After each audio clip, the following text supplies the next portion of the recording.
नमस्कार दोस्तों, मैं विक्रांत चौधरी एसके बुक्स के यूट्यूब चैनल पर आपका स्वागत करता हूं। दोस्तों, हर बुधवार को आपके लिए करंट अफेयर्स क्लास लेके आता हूं। सबसे पहले हम सारणी देखेंगे, किस फील्ड से कितने क्वेश्चन लिए गए हैं। उसके बाद 1 बाय 1 क्वेश्चन को हम डिटेल में पढ़ेंगे। 35 क्वेश्चन है दोस्तों। खेल से हमने 6 क्वेश्चन लिए हैं। प्रमुख व्यक्ति और नियुक्ति से 7 क्वेश्चन लिए गए हैं। स्थान से 4 हैं। पुरस्कार की बात करें तो पुरस्कार से 2 है और पुस्तक से भी 2 क्वेश्चन है। रक्षा से 3 क्वेश्चन लिए गए हैं। विज्ञान और प्रौद्योगिकी से 1 क्वेश्चन है। योजना से 2 क्वेश्चन है और विविध से 8 क्वेश्चन है। टोटल 35 क्वेश्चन होते हैं। शुरुआत करेंगे हम खेल के साथ में। पहला सवाल देखते हैं खेल का। हाल ही में पेरिस ओलंपिक 2024 में 50 मीटर 3 पोजीशन राइफल शूटिंग में कांस्य पदक किसने जीता है।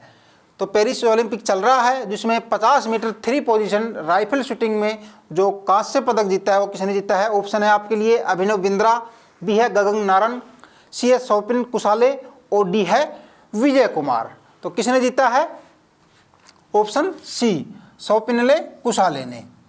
इन्होंने 50 मीटर 3 पोजीशन राइफल शूटिंग में ये कांस्य पदक जीता है। दोस्तों, कुछ क्वेश्चंस के नीचे स्टैटिक जीके होती है और कुछ के नीचे उन्हीं क्वेश्चंस से रिलेटेड उनका एक्सप्लेनेशन होता है। तो एग्जाम में इनसे भी क्वेश्चन बन जाते हैं, तो इनको भी आपको अच्छे से देखना है।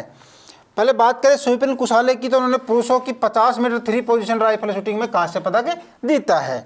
यह भारत के लिए राइफल स्पर्धाओं में तीसरा ओलंपिक पदक है। इससे पहले जो दो खिलाड़ी थे वो कौन थे? स्वप्निल से पहले अभिनव बिंद्रा, जो कि 2008 जो बीजिंग ओलंपिक हुआ था उसमें 10 मीटर एयर राइफल स्पर्धा में स्वर्ण पदक जीता था। इसके अलावा जो सेकंड थे वो गगन नारंग जी थे, जो कि 2012 में लंदन ओलंपिक में 10 मीटर एयर राइफल स्पर्धा में कांस्य पदक जीता था। तो ये तीसरे खिलाड़ी बन गए हैं। इनसे पहले अपने अभिनव बिंद्रा जी थे, जो 2008 में बीजिंग ओलंपिक में गोल्ड मेडलिस्ट थे, और गगन नारंग जी जो 2012 में लंदन ओलंपिक हुआ था वहाँ पर कांस्य पदक जीता था।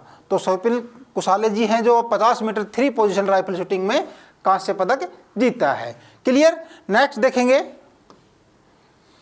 हाल ही में मुक्केबाजी में भारत के सबसे कम उम्र के ओलंपिक रेफरी बने हैं।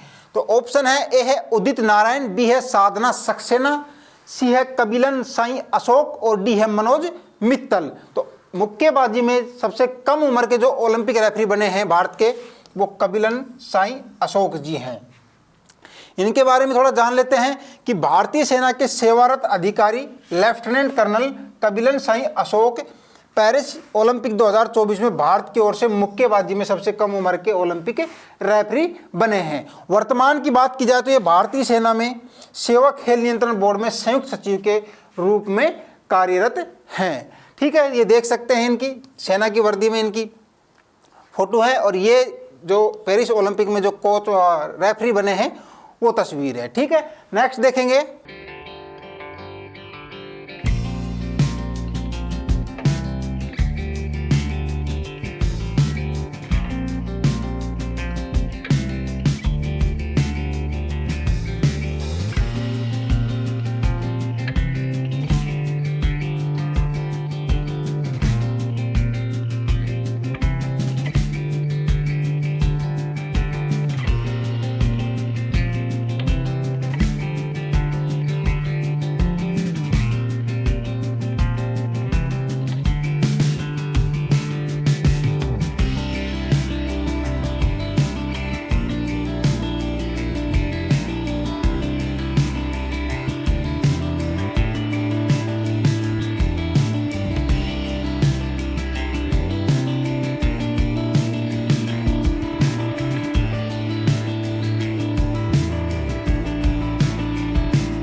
हाल ही में पेरिस ओलंपिक में खेलों के समापन समारोह में भारत का महिला ध्वजवाहक किसे चुना गया है।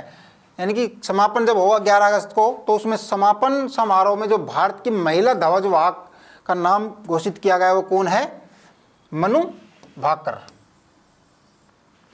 मनु भाकर को आप पता है अभी इन्होंने 2 कांस्य पदक जीते हैं, ठीक है। और ये 11 अगस्त को पेरिस का जो ओलंपिक समापन होगा उसमें भारत की जो महिला ध्वज भाग होगी वो मनु भाकर ही होगी, ठीक है। नेक्स्ट देखेंगे, हाल ही में किस भारतीय महिला रेसलर को ओलंपिक में अयोग्य घोषित किया गया है? ये लेटेस्ट है, बहुत ही खबर हमारे देश के लिए दुख भरी है। इसमें साक्षी मलिक, अंतिम पंघाल, गीता फोगाट या फिर विनेश फोगाट। अभी विनेश फोगाट जो कि फाइनल में आज खेलने वाली थी, इनको ओलंपिक के लिए अयोग्य घोषित कर दिया गया है। इनका जो वेट था वो 50 किलोग्राम कैटेगरी वेट में ये लड़ रही थी, लेकिन इनका वेट मात्र 100 ग्राम वेट ज़्यादा होने की वजह से इनको ओलंपिक में मतलब डिस्क्वालीफाई कर दिया गया है। अब इनको कोई पदक नहीं मिलेगा, यानी कि फाइनल में खेलती तो गोल्ड मिलता या फिर सिल्वर मिलता, लेकिन अभी इनको डिस्क्वालीफाई कर दिया गया है तो इनको कोई सा भी मेडल नहीं मिलेगा। ये अपने लिए बहुत ही दुख वाली बात होगी, ठीक है। तो फाइनल में थी ये, आज इनका मैच होने वाला था, लेकिन इनको डिस्क्वालीफाई कर दिया गया है 100 ग्राम वेट की एक्स्ट्रा वेट की वजह से। क्लियर। आगे देखेंगे, हाल ही में इंडियन रेसिंग फेस्टिवल में रेसिंग टीम किसने खरीदी है? ए है सौरव गांगुली, बी है अर्जुन कपूर, सी है जॉन अब्राहम और डी है प्रदीप नरवाल। तो इंडियन रेसिंग फेस्टिवल जो होगा उसमें जॉन इब्राहिम ने अभी एक रेसिंग टीम बनाई है, ठीक है। नेक्स्ट देखेंगे, हाल ही में यंग भारत ओलंपियाड का शुभारंभ कहां हुआ है? ए है उत्तर प्रदेश, बी है बिहार, सी राजस्थान और डी है तमिलनाडु। तो यंग भारत ओलंपियाड का जो शुभारंभ हुआ है वो कहाँ हुआ है? उत्तर प्रदेश में। और उत्तर प्रदेश के कहाँ पर? बिजनौर जिलों में, ठीक है। बिजनौर जो जिला है वहाँ पर यंग भारत ओलंपियाड का आयोजन या शुभारंभ किया गया है। कहाँ पर है ये? उत्तर प्रदेश में। प्रमुख और व्यक्ति और नियुक्ति के क्वेश्चन देखते हैं। हाल ही में अंतर्राष्ट्रीय अंतरिक्ष स्टेशन के लिए प्राइम एस्ट्रोनॉट किसे चुना गया है? ए है कौस्तुभ सिंह, बी है आरती सनमुखम, सी है राधिका रमन और डी है शुभांशु शुक्ला।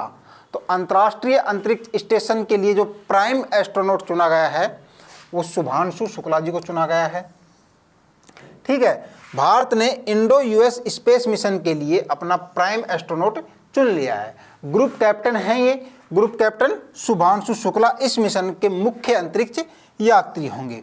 और बैकअप के लिए भी एक को चुना है, तो इसरो ने बताया कि कैप्टन प्रशांत नायर को भी इस मिशन के लिए चुना है, वे बैकअप के तौर पर इसका हिस्सा होंगे, ठीक है।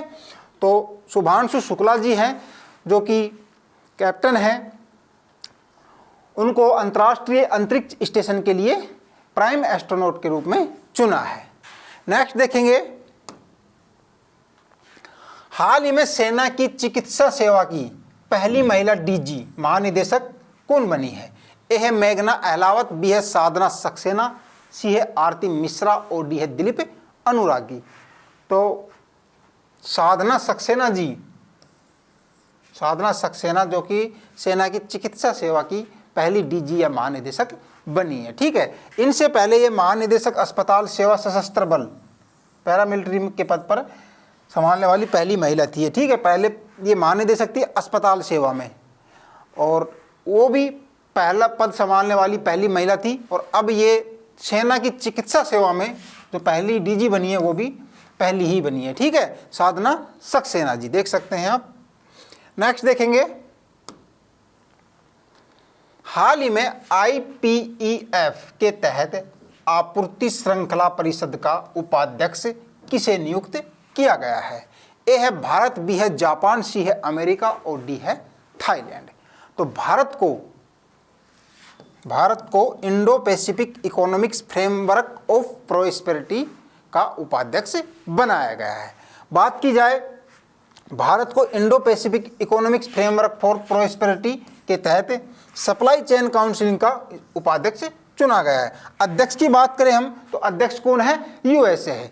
और इसका जो उद्देश्य रहने वाला है वो उद्देश्य क्या है? आपूर्ति श्रृंखला झटकों से होने वाले आर्थिक व्यवधानों को कम करना और संकट समय में सुधार करना ही इसका मुख्य उद्देश्य होने वाला है। क्लियर। तो भारत है इसका उपाध्यक्ष और यूएसए इसका अध्यक्ष है। प्रमुख व्यक्ति और नियुक्ति के हैं, हाल ही में ICAR CMFRI के निदेशक का पदभार किसने संभाला है? ए है मनोज श्रीवास्तव, बी है सुनील मित्तल, सी है अनुरुद्ध झा और डी है डॉक्टर ग्रिनसन जॉर्ज। तो डॉक्टर ग्रिनसन जॉर्ज को, राइट आंसर डॉक्टर ग्रिनसन जॉर्ज होगा। उनको केंद्रीय समुद्री मत्स्य अनुसंधान संस्थान यानी कि CMFRI का निदेशक नियुक्त किया गया है। और इसका मुख्यालय पूछा जाए तो इसका मुख्यालय कहाँ पड़ता है? कोच्चि में। कोच्चि कहाँ है? केरल में। ठीक है, आगे देखते हैं। हाल ही में सीमा सुरक्षा बल यानी कि BSF के महानिदेशक पद पर किसे अतिरिक्त प्रभार सौंपा गया है? तो ए है नीना सिंह, बी है दिलीप अनुरागी, सी है दलजीत सिंह चौधरी और डी है नितिन अग्रवाल। तो BSF के जो महानिदेशक पद पर अतिरिक्त जो प्रभार सौंपा गया है वो दलजीत सिंह चौधरी जी को सौंपा गया है। अभी वर्तमान में ये SSB सशस्त्र सीमा बल SSB के ये महानिदेशक थे और अभी इनको नितिन अग्रवाल जी जो पहले BSF के थे, इनकी जगह BSF के महानिदेशक कौन थे? नितिन अग्रवाल। इनकी जगह अभी जो SSB के महानिदेशक हैं दलजीत सिंह चौधरी, उनको BSF का भी अतिरिक्त प्रभार सौंपा गया है। ठीक है, तो ये दलजीत सिंह चौधरी हैं जो कि वर्तमान में SSB में महानिदेशक पद पर कार्यरत हैं और इनको अभी नितिन अग्रवाल जी की जगह नितिन अग्रवाल जी को अपने कैडर केरल वापस भेज दिया है और इनकी जगह इनको अतिरिक्त प्रभार सौंपा गया है BSF का यानी कि बॉर्डर सिक्योरिटी फोर्स का। हाल ही में किस देश के प्रधानमंत्री ने इस्तीफा दिया है? ए है श्रीलंका, बी है बांग्लादेश, सी है इजराइल और डी है पाकिस्तान। तो किसने दिया है? बांग्लादेश। अभी बांग्लादेश में दंगे हो रहे हैं तो वहाँ की जो प्रधानमंत्री है शेख हसीना, उन्होंने इस्तीफा दे दिया है। आरक्षण विरोधी आंदोलन बहुत ज़्यादा हिंसक हो गया था, इस वजह से उन्होंने इस्तीफा दे दिया है और वो अपने प्राइवेट प्लेन से भारत आ चुकी है। भारत में वो अभी शरण ली हुई है। तो शेख हसीना है बांग्लादेश की PM, इन्होंने अभी हाल ही में इस्तीफा दिया है। ठीक है, नेक्स्ट देखेंगे। हाल ही में यामिनी कृष्णमूर्ति का निधन हो गया है, उनका संबंध है। तो ए है नृत्य, बी है अभिनेत्री, सी है गायिका या डी है खेल। तो यामिनी कृष्णमूर्ति जो है उनका निधन हुआ है, वो बहुत ही प्रसिद्ध नृत्यिका थी। ठीक है, तो ए ऑप्शन आपका सही होगा, नृत्य से संबंधित है। और बात की जाए यामिनी कृष्णमूर्ति की तो ये भरतनाट्यम और कुचिपुड़ी डांस में महारत हासिल थी। यानी कि भरतनाट्यम और कुचिपुड़ी जो नृत्य है उनमें बहुत ही ये फेमस नृत्यिका थी। इनको कुचिपुड़ी डांस स्टाइल में मसाल वाक के रूप में भी जाना जाता है। ठीक है, किनको? यामिनी कृष्णमूर्ति को। इनके अलावा इनकी बात की जाए तो 1968 में इनको पद्म श्री, 2001 में पद्म भूषण और 2016 में पद्म विभूषण से भी इनको नवाजा गया है। ठीक है, किनको? यामिनी कृष्णमूर्ति को। नेक्स्ट देखेंगे, स्थान से संबंधित क्वेश्चन है अभी। हाल ही में विश्व शिल्प परिषद द्वारा किस शहर को विश्व शिल्प शहर यानी कि वर्ल्ड क्राफ्ट सिटी का नाम दिया गया है? ए है जयपुर, बी है मधुबनी, सी है सूरत और डी है श्रीनगर। तो बताइए क्या होगा?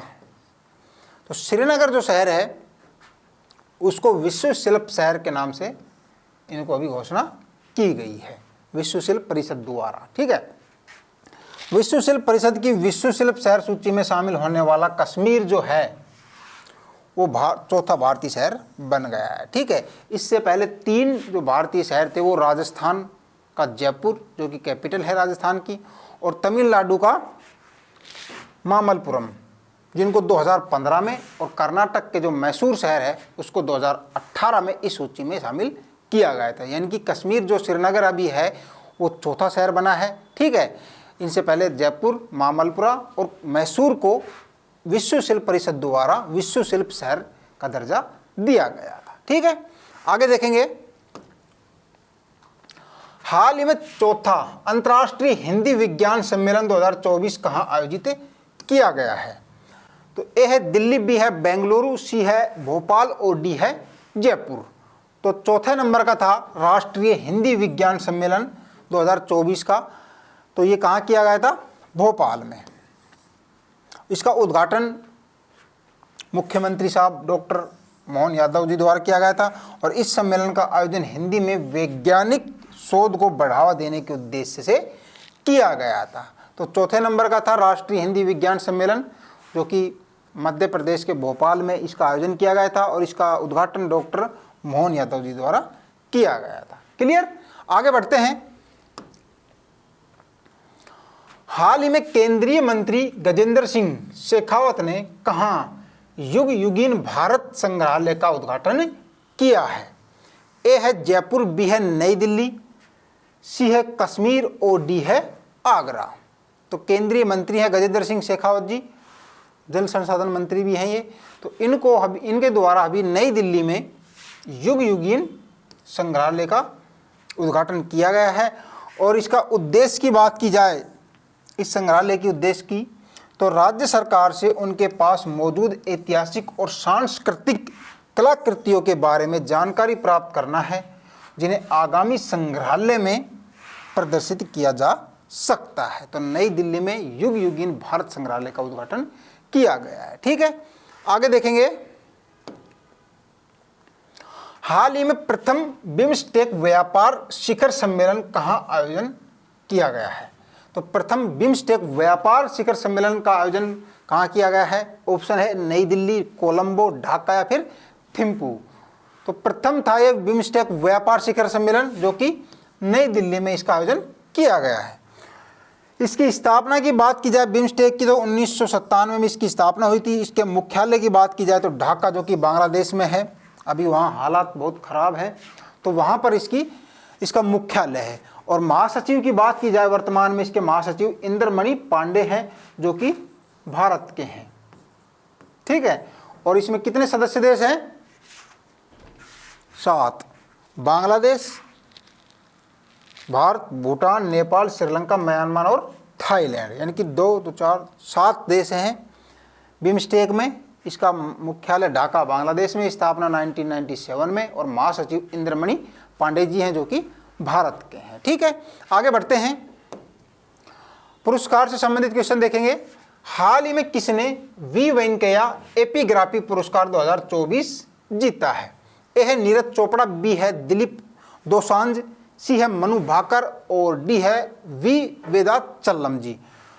तो वी वेंकैया एपिग्राफी जो पुरस्कार 2024 मिला है, वे वी वेदा चलम जी को मिला है। क्यों मिला है? यह पुरस्कार प्रसिद्ध तमिल पुरालेखविद और इतिहासकार वी वेदाचलन को पुरालेख लेखन के क्षेत्र में असाधारण योगदान के लिए इस पुरस्कार से उनको नवाजा गया है। ठीक है, आगे देखेंगे। हाल ही में राष्ट्रपति द्रौपदी मुर्मू को किस देश के सर्वोच्च नागरिक सम्मान से सम्मानित किया गया है? ए है मंगोलिया, बी है फ्रांस, सी है फिजी और डी है श्रीलंका। तो राष्ट्रपति द्रौपदी मुर्मू जी को अभी फिजी, है ना, फिजी देश का जो सर्वोच्च नागरिक सम्मान है उससे सम्मानित किया गया है। भारत की राष्ट्रपति द्रौपदी मुर्मू को फिजी के सर्वोच्च नागरिक पुरस्कार क्या नाम क्या है? Companion of the order of Fiji से सम्मानित किया गया। और यह जो पुरस्कार है उनको फिजी का जो राष्ट्रपति है, क्या नाम है? रातू विलियामे मैकलिली कटोनीवेरे।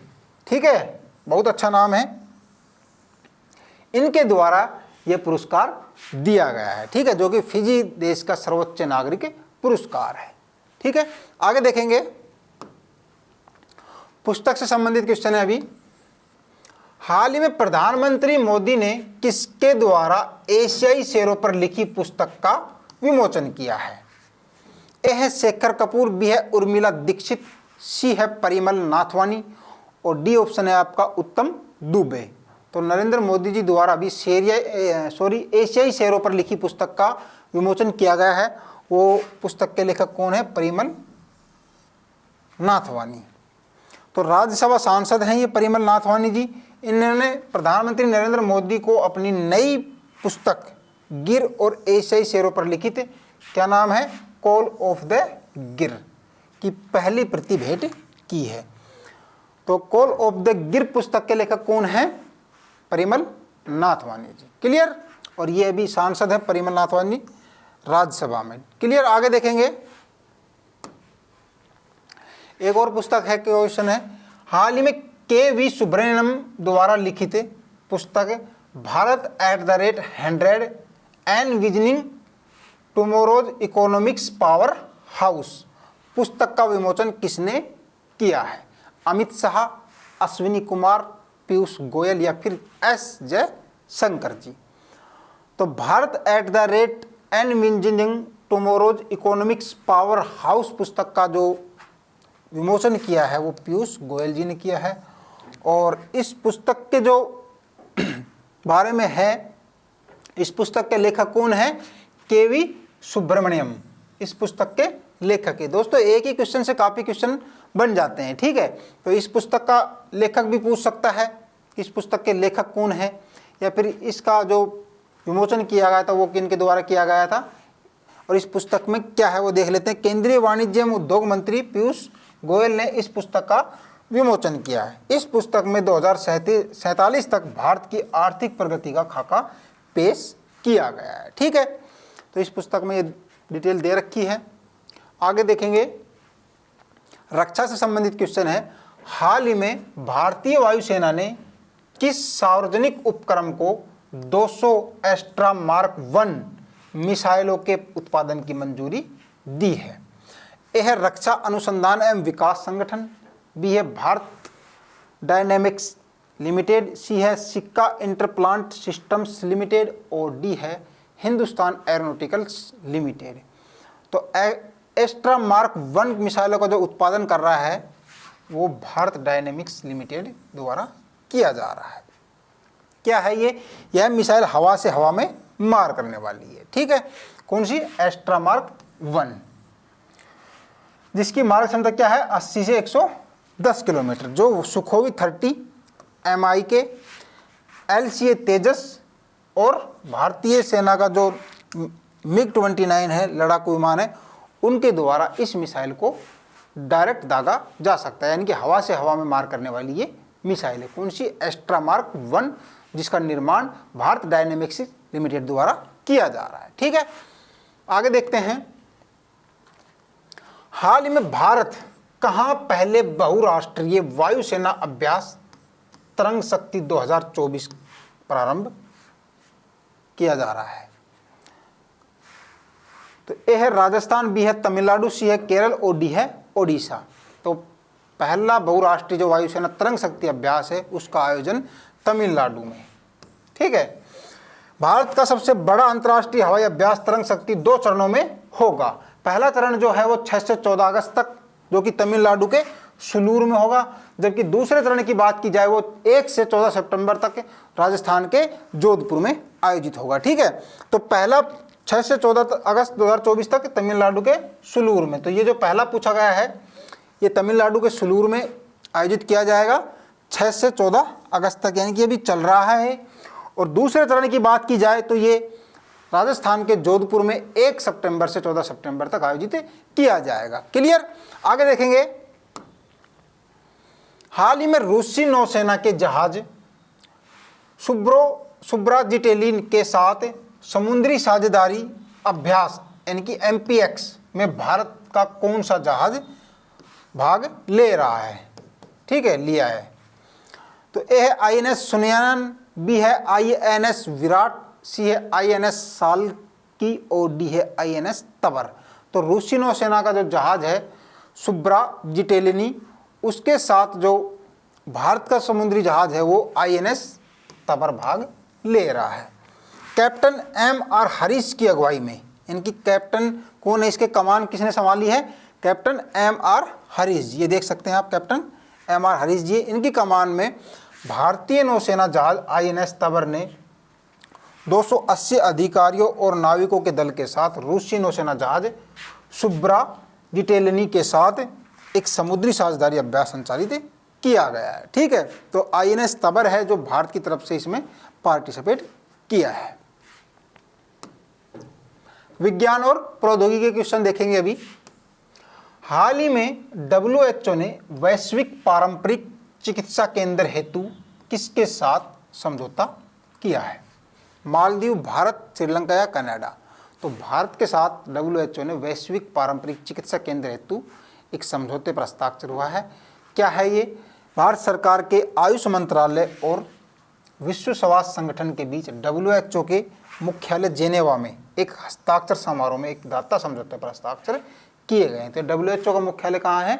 जेनेवा में। ठीक है, और इसके उद्देश्य की बात करें हम दोस्तों, तो यह दाता समझौता लोगों और धरती के स्वास्थ्य के कल्याण को आगे बढ़ाने के उद्देश्य से किया गया है। तो भारत के साथ ये WHO ने वैश्विक पारंपरिक चिकित्सा केंद्र का समझौता किया है। ठीक है, ये देख सकते हैं आप। आगे देखेंगे, योजना से संबंधित है अभी। हाल ही में गोयम विनामूल्य विज योजना कहाँ शुरू की गई है? ए है आंध्र प्रदेश, बी है महाराष्ट्र, सी है गोवा, डी है राजस्थान। तो गोयम विनामूल्य विज योजना है वो गोवा से संबंधित है, अभी शुरू की गई है। यह योजना प्रधानमंत्री की सूर्य घर मुफ्त बिजली योजना, जो प्रधानमंत्री की सूर्य घर मुफ्त बिजली योजना है उन्हीं के अकॉर्डिंग इसको बनाया गया। इसका लक्ष्य सौर छत क्षमता है, सौर छत क्षमता को बढ़ाना है और आवासीय घरों पर अपनी बिजली खुद बनाने के लिए सशक्त करना है। ठीक है, तो सौर क्षमता को बढ़ा करके आवासीय घरों को अपनी बिजली खुद बनाने के लिए इस योजना को चलाया गया है गोवा सरकार द्वारा। हाल ही में मुख्यमंत्री मैया सम्मान योजना किसने शुरू की है? ए है बिहार, बी है उत्तर प्रदेश, सी मध्य प्रदेश और डी है झारखंड। तो देख सकते हैं आप, झारखंड के मुख्यमंत्री साहब ने मुख्यमंत्री मैया सम्मान योजना की शुरुआत की है। इस योजना को पहले बहन बेटी स्वावलंबन प्रोत्साहन योजना के नाम से भी जाना जाता है, यानी कि नाम थोड़ा परिवर्तन कर दिया है इसका। पहले जो नाम था वो बहन बेटी स्वावलंबन प्रोत्साहन योजना था, अभी इसका नाम मुख्यमंत्री मैया सम्मान योजना कर दिया है। इस योजना का उद्देश्य राज्य की महिलाओं को वित्तीय सहायता प्रदान करके उनकी शिक्षा, स्वास्थ्य और पोषण के स्तर में सुधार करने और उन्हें आर्थिक रूप से सशक्त बनाना ही इस योजना का प्रमुख उद्देश्य है। ठीक है, आगे देखेंगे। अभी विविध से सारे सवाल विविध से आएंगे दोस्तों। हाल ही में किसने भारतीय आभूषण बाजार में प्रवेश करने के लिए इंदिरा को लॉन्च किया है?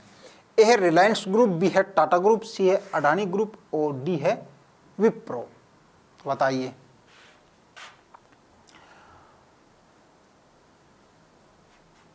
अडानी ग्रुप है ना।